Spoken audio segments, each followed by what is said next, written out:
All these problems without a single match having been played in the 2014 World Cup. The first match again is set for Thursday.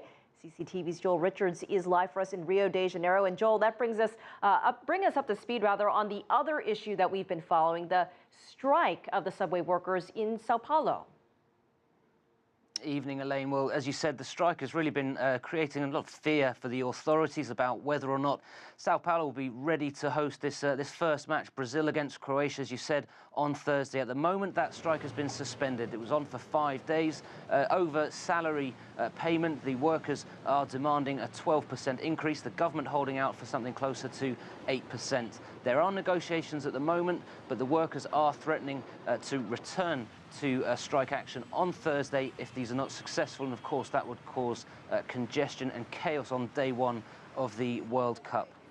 Here in Rio, Elaine, the issue of security, though, is still very much a major concern. In 2008, the police took on an ambitious project to take control of the favelas, the shantytowns, and take control away from the drug gangs. Nonetheless, in many areas, violence is still very much the theme.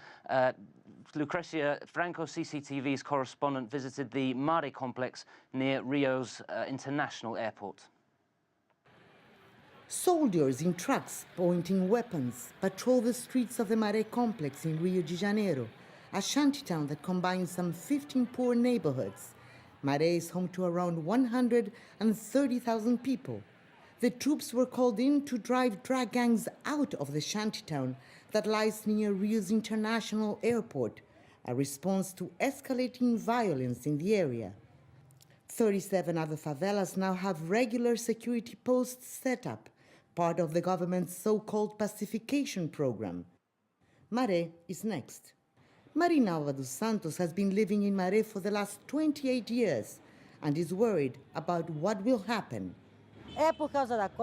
This is due to the World Cup and the Olympics, and that is very dangerous for us, residents of this community, because surely there will be a retaliation, and that is our main fear.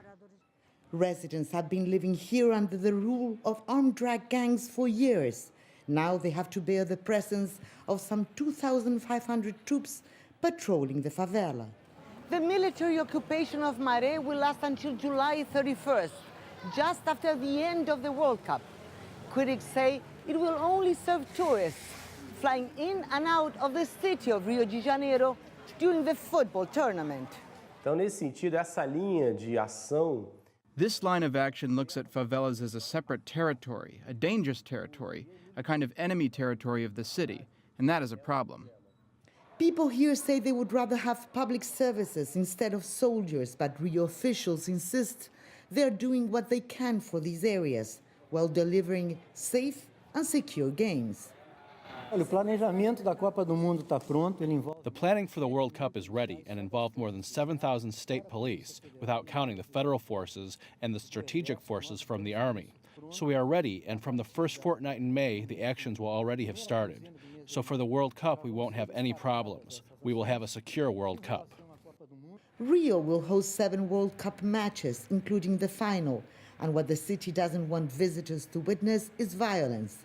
Residents don't want violence either, but worry about what will happen once the games are over and the soldiers are gone. Lucrecia, Franco, CCTV, Rio de Janeiro.